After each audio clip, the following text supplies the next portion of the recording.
All right, I think the housing market is showing signs that it's starting to shift in our direction, which is a good thing after the past couple of years of high home price appreciation and market restraints and constraints and manipulation, etc. Welcome to Housing Bubble 2.0 News of the Week, or as I like to call it, another episode of As the Housing Market Turns. Randy Patrick here, putting the realism back in real estate. Hope you're doing well. Today is Friday, April the 29th, so we're at the end of the month. Lots to talk about. Again, this is going to be a longer video just from what I want to get through today, so put me at 1.5% or 1.5 speed, and we'll get through this as fast as possible, all right? So the interesting thing about what's going on in the marketplace is that this is starting to manifest right now, and that's why you want to take a look at my distressed deal, distressed property architect program. I've talked to a lot of people the past couple of weeks. It's basically, it's an 8-week training course. We're doing foreclosures, auctions, REOs, short sales, pre-foreclosures, tax deeds, probates, estates, subject to the mortgage, vacant land, build to rent, build to flip, and Airbnb opportunity. Basically, all the things that you need to understand or learn or get involved in to be successful in acquiring cheaper property or making extra income in real estate. So guys, please reach out to me because we start next week, okay? We're going to have our first training call. It's going to be on May 4th or May 5th, either the Wednesday or the Thursday at 8 p.m. Eastern time. That way I can handle people from the East Coast and the West Coast. We can all sort of, get in reasonable times to go through some of the stuff here. So I'll be our first call. So if you haven't signed up and you've got my stuff, click on that thing and sign up. If you want more information, please connect with me over the weekend or the next couple of days. We'll get you on as soon as possible, all right? And again, it's either going to be the 4th or the 5th, and you're going to have to indulge me in this because NHL playoffs start next week, and obviously I want to figure out when my team, the Toronto Maple Leafs, will be playing, and we'll go accordingly from there, all right? So we're going to start off today with expectations hit highs as the University of Michigan survey hope fades during the month. So ultimately what this basically is inflation, okay? Inflation expectations are up because we all know it's coming. It's actually here or it's going to get even worse. And University of Michigan does all these studies and stuff like that. So basically what their I guess you could say perspective is buying conditions have slipped lower for vehicles, homes, in brackets, a new record low, and large appliances, so big ticket items. And basically they're saying, and finally, perhaps most notably, University of Michigan's inflation expectations for the next year rose to 5.4%, the highest since October 1981. So as we all know, we all can talk about economic signs and things that are happening in the marketplace, and everything is flashing, inflation, and it's actually flashing recession as well, too. So we shouldn't be surprised what's going to happen down the road. So when I talk about things are changing in the real estate market, what we're seeing here is a complete, I think, reversal with respect to articles, discussion, opinions, etc., as to what's happening in the open real estate market these days. And we're seeing a change from, everything is great and everything is awesome, home price appreciation, double-digit deals, the whole bit, now to, hey, wait a second here. We're seeing the market showing signs of changing, of slowing, of correcting, of other issues we need to talk about here. So essentially, I'm just going to highlight articles that are supporting that. Obviously, you can click on them and go through the links and read in more detail. But here's one: a key piece of the housing bubble equation is intensifying as home prices spike. So basically, talking about housing bubbles growing increasingly loud amid surging home prices. Housing bubble collapses across the history have seen three main elements: an economic downturn, higher rates, and lower demand. So with new home sales fresh off a 4-month low, at least one piece of that equation appears to be intensifying. Now, we know we have economic downturn. Why? Because we're feeling it. Okay, so inflation, and if people are calling for a recession, that's an economic downturn. Okay, higher rates. Yeah, guess what? We've had a very steep and quick increase in in mortgage or real estate or mortgage interest rates over the past month. So that's certainly had a big impact as to what's going on right now. And also, we're starting to see lower demand. So it's almost like that's starting to manifest its way out at this point in time. So we're going to have the age-old debate whether we're in a housing bubble. And I always go back to the fact of the matter is that, we're in a housing bubble, okay? Or it's now being called an affordability crisis. It's the same thing. Bubbles can be bubbles and bubbles can grow. It's how they pop, burst, explode, and correct. That's the future, all right? So ultimately, in the end, we're seeing, I guess you could say, at least one of the elements responsible for popping the theoretical bubble is intensifying. Housing bubble collapses across the history of seeing the three main elements. I said economic downturn, higher rates, lower demand. That last element could be showing itself with new data released this week showing U.S. home sales falling to a 4-month low, decline of every month in 2022, a far cry from the 2021 heyday. Americans reacted to the difficult combination of home prices alongside mortgage rates. The result has been a market hit to demand. Okay, so there you go. Of the remaining two parts needed to pop a bubble, one is a given, the other is quickly getting worse. So we know what's kind of coming down the road here. So keep that in mind. But they're just saying much still to be decided. Apparently we have, again, the sort of fallback position on no bubble, no problem, no crash, no issue is that whole low inventory, supply versus demand, and better lending standards. And I'll tell you, towards the end of the video, we'll be talking about what I call the feet in the street stuff. And, as I said, I've spoken to a lot of people in a lot of different parts of the country the past couple of weeks. I've learned a lot. It's been really great intel.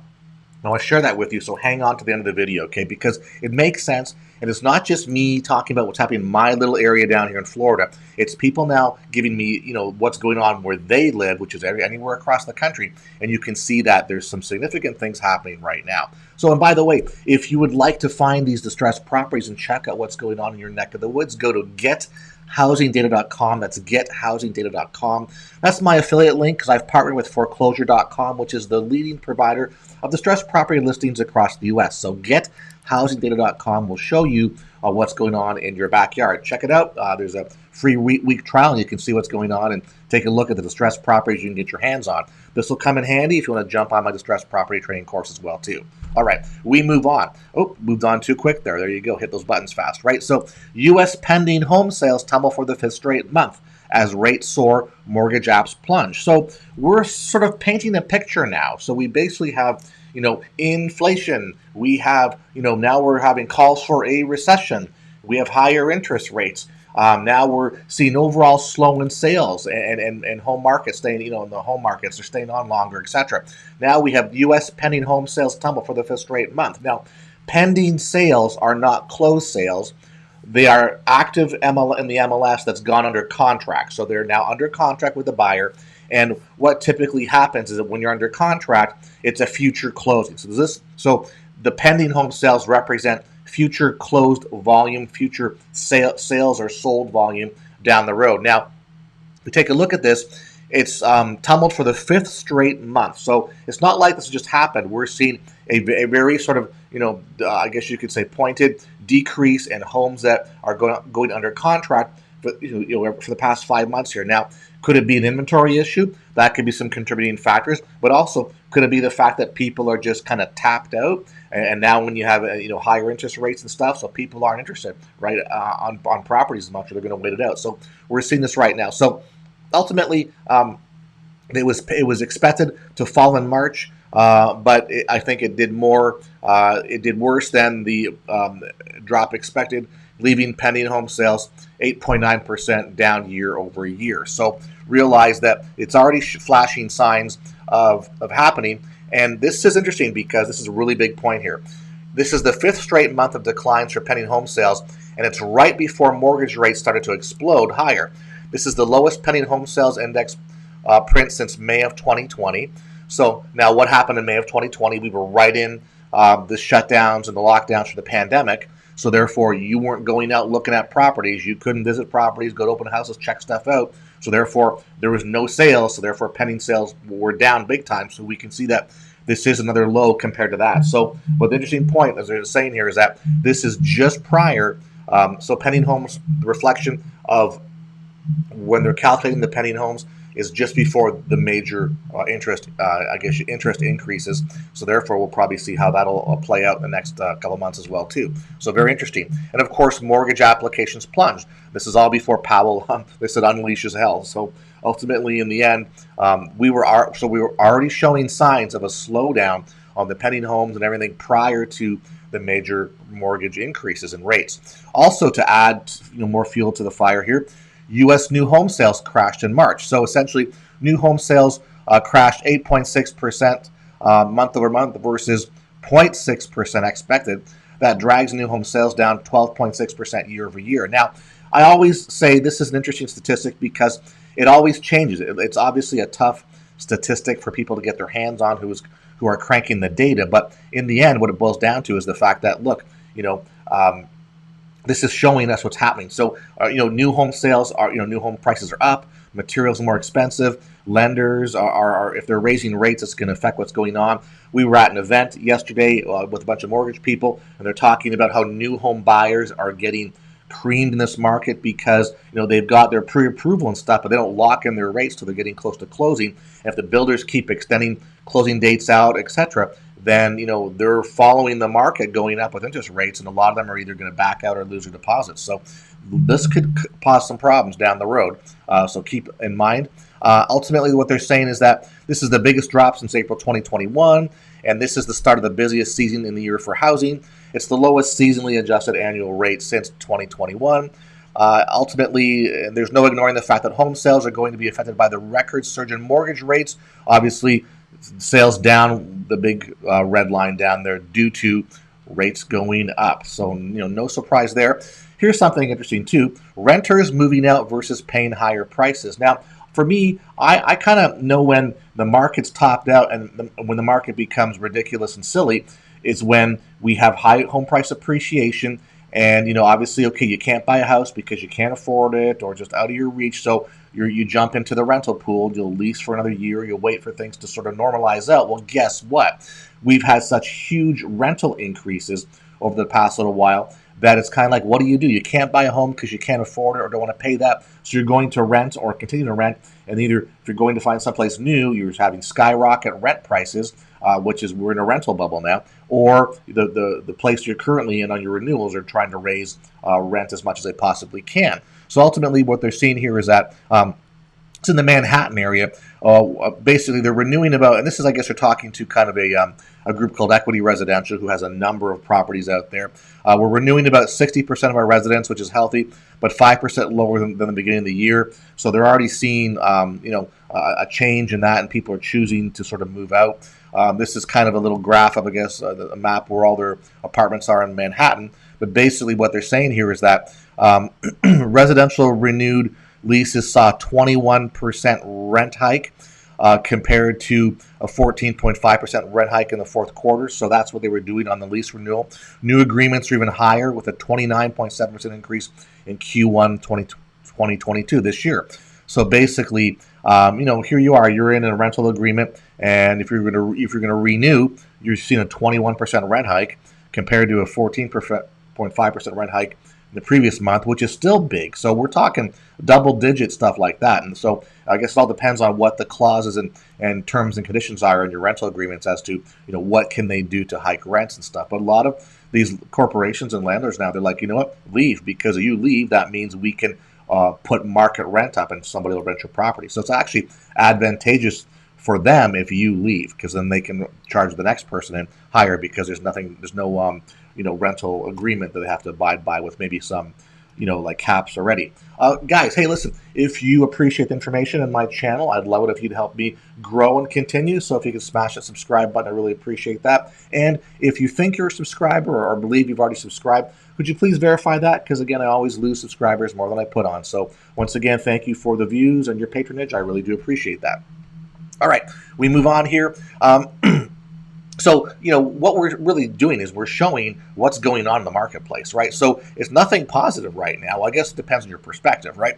It's, we're seeing slowdown, rate increases, people who are renting going, we can't do this anymore. So there comes a point in time when, the purchase market and the rental market becomes completely unsustainable and unachievable and unaffordable for a lot of people, that something has to give, and we are basically at that point where we're sort of feeling the pressure right now. So this is some of the feet in the street information. I love this. The housing market in South Florida is experiencing some mixed signals. They've seen an uptick in new inventory heading back to the market, in part due to sellers wanting to participate in the hot market.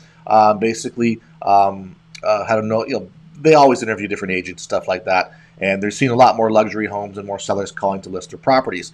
Sellers reducing their price on their homes in South Florida. We're at a 13% rate in Palm Beach County, 11% in Broward County, 9% in Miami-Dade, representing a small increase from the month before. So what's happening is that you realize if your home's still on the market, and now interest rates are affecting that, and maybe some buyer sentiment, buyer fatigue is still going on, that you got to do a little bit of reduction here. So it's interesting that 13% of the sellers reduced their home prices, 11%, 9%. So we're on average 10% in the South Florida market, and that's Southeast Florida, West Palm down to Miami. All right, which is interesting. So this is it's good to have more inventory coming on. It's good to have better price points, but this is great, but also a telling sign of what's to come.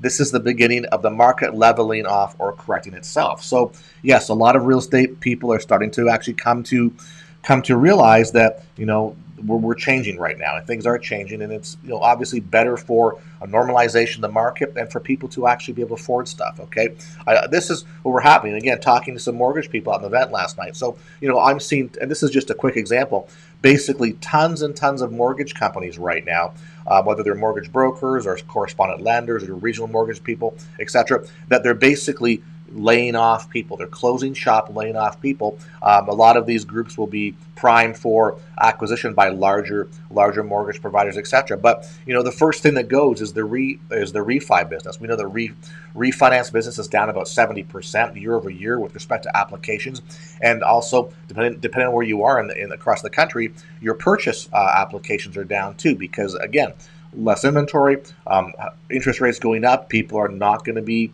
affording these properties, and they're not going to be jumping on the mortgage bandwagon, basically. So it just goes to show how this can actually sort of permeate through the whole entire industry on different levels here.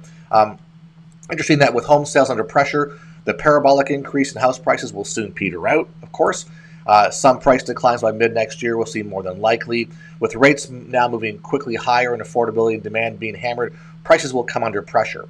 And this is interesting now, too, because the housing market might be finally starting to cool off. In some cities, at least, here are the top 10 cities where prices have fallen the most, along with the annual change in median list price as of March. So this is actually interesting. So we see Toledo, Ohio, down 18.7% on the median price. Rochester, 17%. Detroit, 15%. Pittsburgh, 13.7%. Springfield, 5.8%. Tulsa, 5%. LA, 5%. Memphis, 4.6%. Chicago, 3.7%. Virginia, 3.4%. So these are median sale prices that are dropping with the annual change. So it just goes to show that stuff is actually happening right now, but we don't talk about that too much, right? Because when you take a look at the overall home appreciation still moving forward, when you sort of blend it across the nation and look at things like CaseShiller, etc., which we'll talk about in a second too, because that got released, by the way. But interesting to see that now we're starting to see some median price points actually losing traction where they were compared to last year. Very, very interesting. So as I talk about the feet on the street, this is really important, because one of the things I learned from the last housing crisis is that you see it and you feel it and you hear about it in the marketplace first before it becomes, I guess you could say, a statistic, a comparable, and that's always after the fact. So everyone tells me I'm going to wait till the very bottom of the housing crisis or crash before I buy a property. Well, if you do that, you'll actually miss out, because if you wait for the very bottom, you won't find out you're at the bottom until 2 or 3 months after it's actually happened. Okay, so realize that everything is it's historical data, right? So typically we don't know till after the fact. Now, with respect to a lot of the stuff we see now, internet, more real-time data going on, etc., we have better stuff, so we can sort of gauge the market more. But it's interesting that that's why I think this time people are talking about, well, we'll see these issues happen in 2023 and 2024. I think it's going to happen faster because we have the information, we can see it, so we can react to it much more quickly than we did back in the last housing crisis. We didn't have as much information on the internet and didn't have the social media going the way it is now, etc. So there's some differences happening right now. I think it's going to push us over faster. So feet in the street. So I've talked to some people, and I won't name them here, but that are our viewers, like you guys, and I like to talk to people because, as I said, I like to get the local intel as to what's going on in the marketplace. So I talked to a real estate agent in Minneapolis who likes to do short sales, which is good because that's unusual, and we had a good chuckle about that. But he basically is saying that he's seen the past couple of months a significant increase in foreclosure filings, so he started to market for those. Okay, and now this was surprising to me because when I think of Minneapolis, I think of a much more affluent city. It's a different style. It's called a trustee state as opposed to a judicial state with foreclosure laws. It's a little different the way it plays out, but I don't really see Minneapolis having I guess I don't think of it as having a lot of distress, but he's telling me that no, it's there and it's behind the scenes. It's starting to come on now. Interesting. Spoken to a gentleman from Dallas area, and telling me that existing home sales in Dallas, homes are going for $425 a square foot. That's ridiculous. Okay, the high end stuff here I'm seeing in my Tampa area is like $350 to $375 a square foot.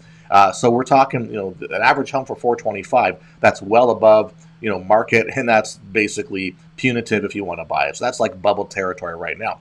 Metro DC, talked to a lady who is involved in the mortgage business, and it was interesting because I asked, when I talk to mortgage people, I want to find out the demographic, like how much FHA you're doing. So I got a lot of insight as to, a lot of the people are doing, a lot of mortgage brokers or mortgage businesses are doing a lot of FHA loans.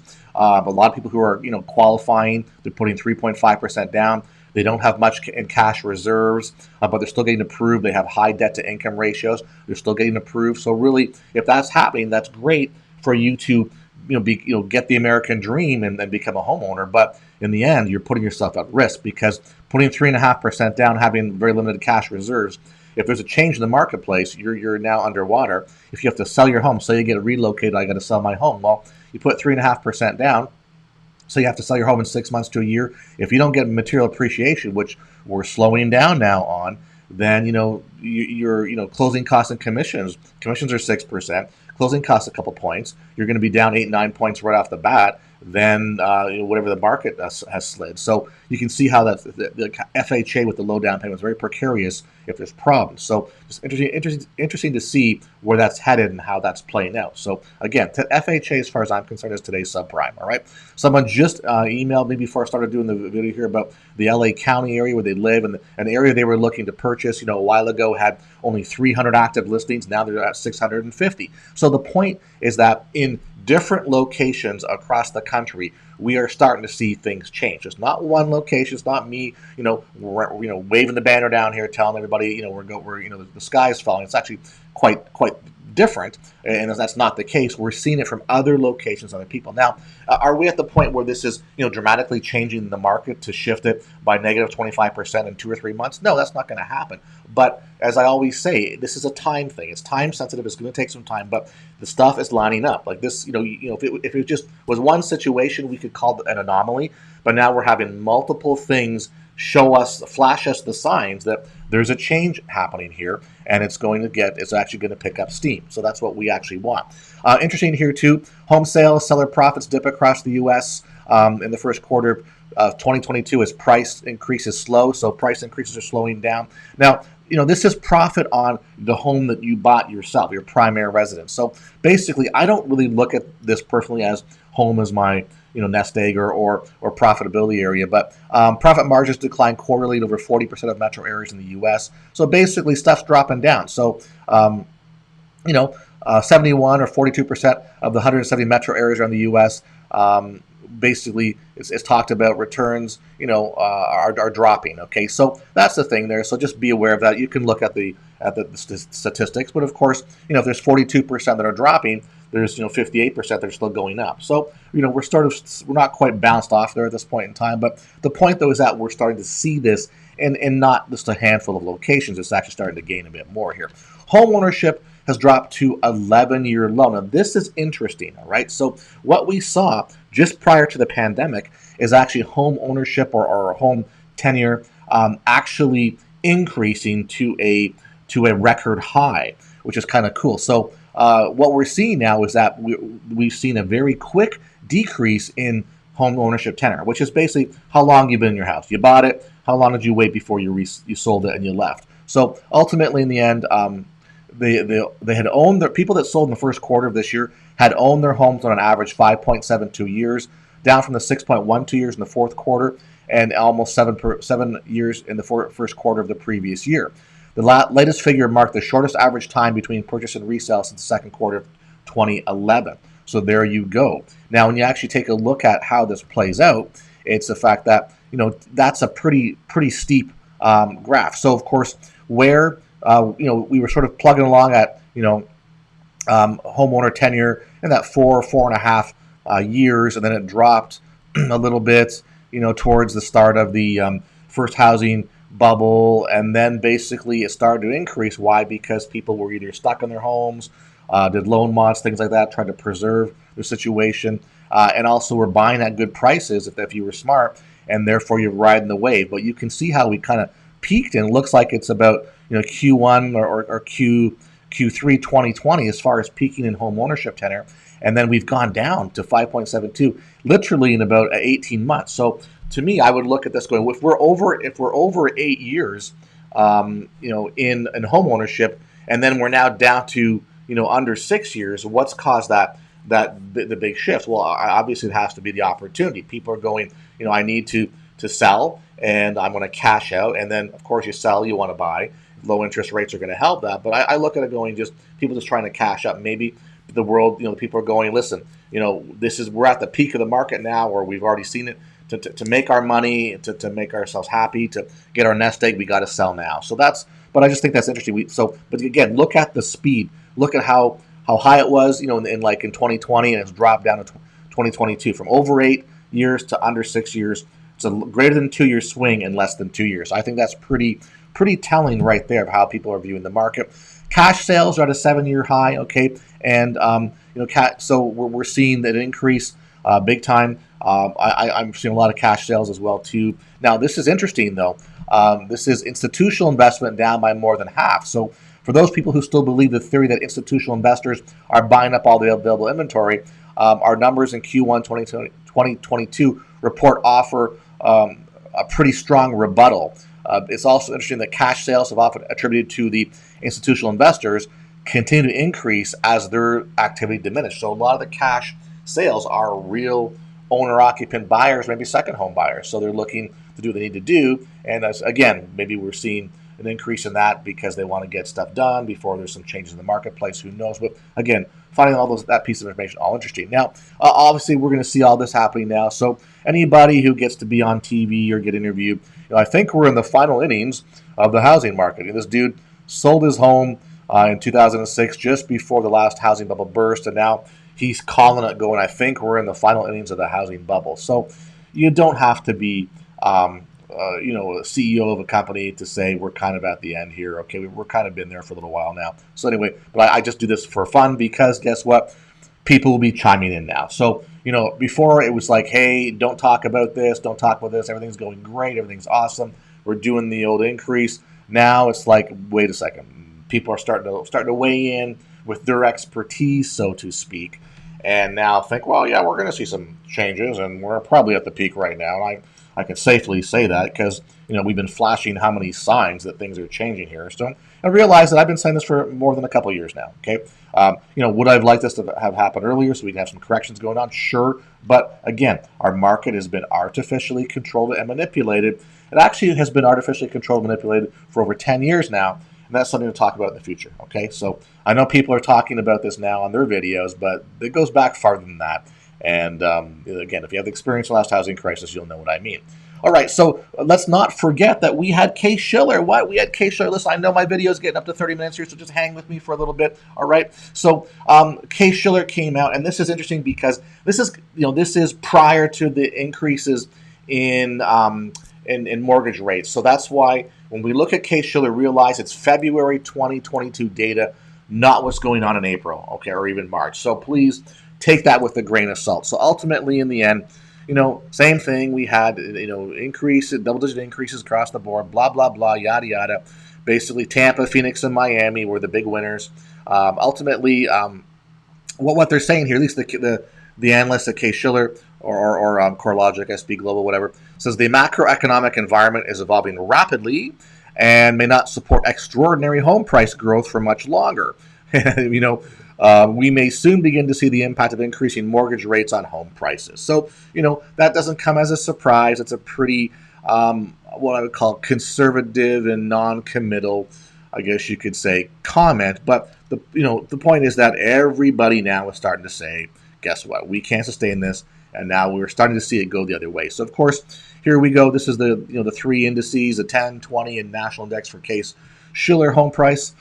We can see that pretty much the 2006 peak, the 2012 trough, and we can see how the past couple of years, since 19 to where we are now, that everything's sort of gone up exponentially across the board. If we take a look at the national index, that we are now 55% above the previous peak, which was July 2006. Now, July 2006 was the peak, the first peak. Our trough was February 2012. So from the trough to the current level we're at, from the national indice was a 114% increase for this month. If you sold this month or in February or year over year stuff. So basically, you bought in 2012 in February, you sold. You basically you won the lottery. Okay, you more than doubled your money, which is great, and that's what you should do. You bought at the right time. Good for people who did that. You got to give them kudos. All right. So, but again, we're not talking 10% from the previous peak. We're talking 55%, which is pretty significant. If we take a look at the cities on their own, there's 20 in the top 20 index. You got Atlanta up 24% year over year, Boston 14.6, Charlotte 25.5, Chicago 13, Cleveland 13, Dallas 28.8, Denver 22.3, Detroit 14.6, Las Vegas 27.5, LA 22.1, Miami 29.7, Minneapolis 12, New York 12.9, Phoenix 32.9. Phoenix basically is leading the way once again for how many consecutive months? 30, 34, 35 consecutive months. Portland 19%, San Diego 29, San Fran 22, almost 23%. Seattle 26.6. Tampa basically is number 2 position and has broken the 30% year-over-year home price appreciation, is coming in at 32.6%. Washington is also 11.9%. So the top 20, I guess you could say, metro locations on the CaseShiller index, the lowest appreciation is 11.9%, double digit for Washington. Okay, and that's Washington D.C. Obviously, on the state, that's the actual city. So we're going from a 32.9 to a 11.9. Close though, Phoenix, Tampa was only 0.3% less than Phoenix to basically unseat Phoenix as the number 1 location for all these months. But this is the thing. So again, grain of salt. This is from February. We didn't start seeing changes to the marketplace, to the interest rates, etc., and a lot of stuff until March/April timeframe. It's going to take a couple months to see how the increase in mortgage interest rates plays out on the home price values and plays out on sales. That obviously will go into the home price value calculation. So please keep that in mind. Don't go walking around thinking everything is great if your market's showing high double digits, because there's changes coming. That's all I can say. Changes are coming. Be prepared for it. Be open to hearing about different things in the marketplace. Be watching for stuff. So as I always mention, my next course is going on now. It's my distressed property architect, available now. Reach out to me. I can tell you about it, get you signed up. Okay, we're talking about foreclosures, auctions, pre-foreclosure, short sales, tax deed foreclosures and sales, probate, estate. Lots of people have passed away the past couple of years. Great opportunities there. Taking the property subject to a mortgage. Okay, it's not an assumption. It's a different structure. Okay, but very interesting. Vacant land. Everywhere I look, it's like vacant land, vacant land. A great place to make money. Well, it is. Build to rent, build to flip opportunity, and the Airbnb opportunity. All the things I'm talking about here are designed to either get you into moving forward with your search to acquire cheaper priced property, or to get you with your search to figure stuff out so you can make income, whether it's cash flow or quick income or capital gains. I don't care what it is, but income with doing projects or doing different styles of real estate investing. All right, be some pretty intense stuff going on. As I said, this coming week, May 4th or May 5th, I'll let people know who are in. It's going to be our first call at 8 p.m. In the evening time. So get ready for it. Connect with me. Let me get you signed up. Off we go. Okay, guys? So anyway, that's the deal right now. Why do you want to do this program? Because you can get your hands on some great deals like this. You've seen this every video for the past couple of months now. It was a short sale. We stopped the foreclosure auction. Was able to negotiate a great discount from the lender. Got some awesome equity built into that. And now there's options with the property. Fix and flip it, rent it out, do what you need to do do the BRRRR strategy, cash out refi. A lot of things you can do when you work these angles to push values down and get good looking deals like this. So that's part of the course, talking about all those things and how to do that. All right, guys, reach out to me if you'd like, connect with me. Once again, thank you for the views, likes, and comments. Please share the video with your family and friends. If you're not a subscriber, please subscribe. Reach out to me. We'll talk over the weekend. So again, appreciate the time today in the video. We look forward to you having a good weekend and speaking next week. See ya.